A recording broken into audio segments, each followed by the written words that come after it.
On est de retour sur le plateau ici au Games in Cholet, j'espère que vous allez bien. Et je suis avec Nathalie. Bonjour Nathalie. Alors, est-ce que le micro est allumé? On ne l'a pas testé. C'est Mystère et Boule de Gomme. Bonjour. Ah, ça marche tout de suite beaucoup mieux. Bonjour Nathalie. Alors, on va commencer très simple. Nathalie, est-ce que tu peux rapidement te présenter aux gens qui nous regardent?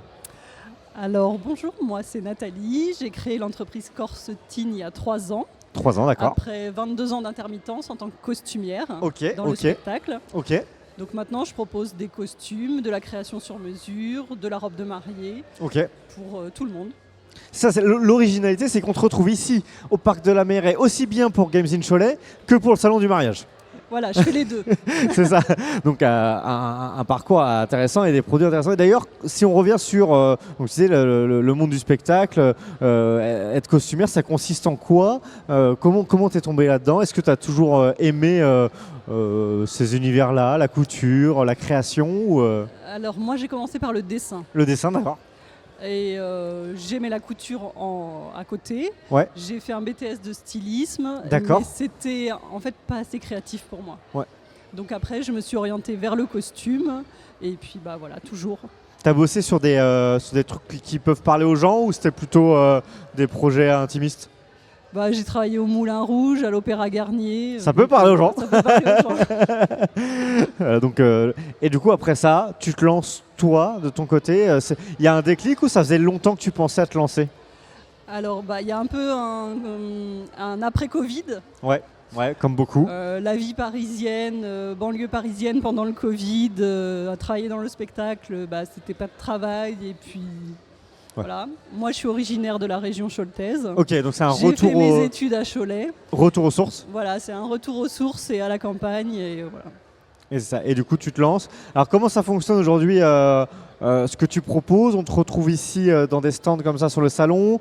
Tu as également des réseaux, un site internet. Comment ça Oui, fonctionne? j'ai un site internet, Instagram, Facebook. C'est ça, on te retrouve LinkedIn, enfin un peu tout, mais après voilà, je reçois les gens chez moi, dans mon atelier. C'est ça. Donc en fait, les gens, ils... faut bien parler devant le micro. Faut bien parler devant le micro. Ok. Donc les gens, ils viennent te voir. C'est quoi? Ils ont un projet, ils ont un besoin de robes, de costumes, etc.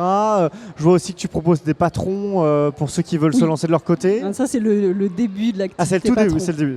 Mais sinon, oui, je reçois les gens et je crée sur mesure les envies, les besoins. Donc on vient de voir, prise de mesure, on décrit notre projet et après, voilà. Voilà.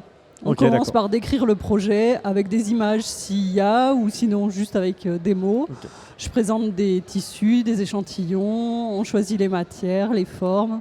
En termes de public cible, uniquement femmes, robes, etc.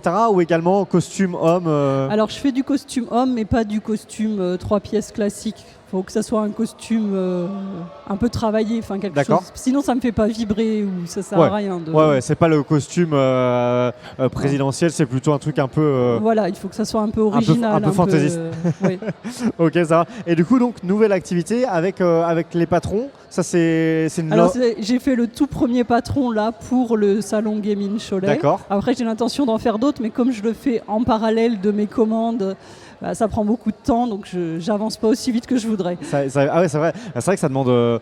c'est combien d'heures de travail pour une pièce en moyenne, hein, parce que j'imagine qu'en fonction de la demande, il n'y a pas de moyenne, ça dépend complètement du projet. Mais il n'y a jamais un moment où c'est 10 minutes. Jamais. C'est toujours quand même... jamais. Même pour une retouche de pantalon, c'est pas 10 minutes. Ouais, c'est ça. La couture, c'est toujours long. Est-ce que, malgré toutes ces années, tu vois ta technique continuer d'évoluer, tu continues d'apprendre de nouvelles choses, on continue de s'enrichir aussi de ce qui se passe, des matières peut-être, des produits? Bien sûr, surtout dans le cosplay. Ouais. Quand on me demande un projet un petit peu fou, je suis toujours obligée de rechercher des nouvelles techniques et c'est aussi ça qui est intéressant. C'est vrai que toi, du coup, le cosplay, tu l'as découvert à quel moment? Est-ce que c'est plutôt récemment, par la force des choses, ou même à l'époque où tu bossais Je faisais pas de cosplay, je faisais que du costume théâtre, vraiment, opéra, danse. Mais il y a des similitudes finalement, j'imagine. Ah mais oui, bien sûr. Et aujourd'hui, tu continues à t'intéresser un peu à cette scène, à ce qui se passe, aux personnes qui bossent dans le cosplay qui proposent des choses pour voir ce qui s'y fait. Je regarde ce qui se fait, bien sûr, c'est hyper inspirant. Okay. D'autres petites idées, petites choses que tu aurais envie et que tu n'as pas encore eu l'occasion de mettre en application? Bon, j'imagine que déjà, entre les commandes plus les patrons, ça fait déjà beaucoup, mais peut-être d'autres choses? Oui, si, il y a encore d'autres choses. Ouais. J'aimerais bien faire un peu des costumes spécifiques compétition, genre patinage artistique, danse artistique, ces choses-là.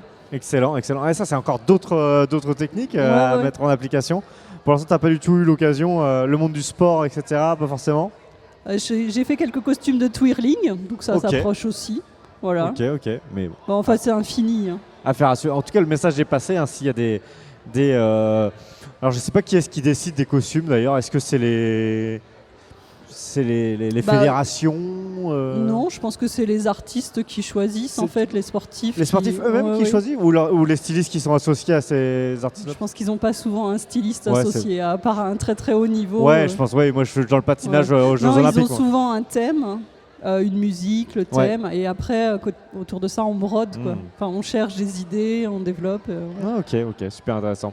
Et du coup, pour terminer, on te retrouve donc sur Corsetine, sur Internet, si on tape, on te retrouve tout de suite. Instagram aussi? Instagram aussi, voilà, si on veut suivre les différentes créations, tout est disponible. Merci beaucoup Nathalie. Je t'en prie. Et puis, très bonne Games in Cholet. Merci beaucoup. Et à bientôt. À bientôt.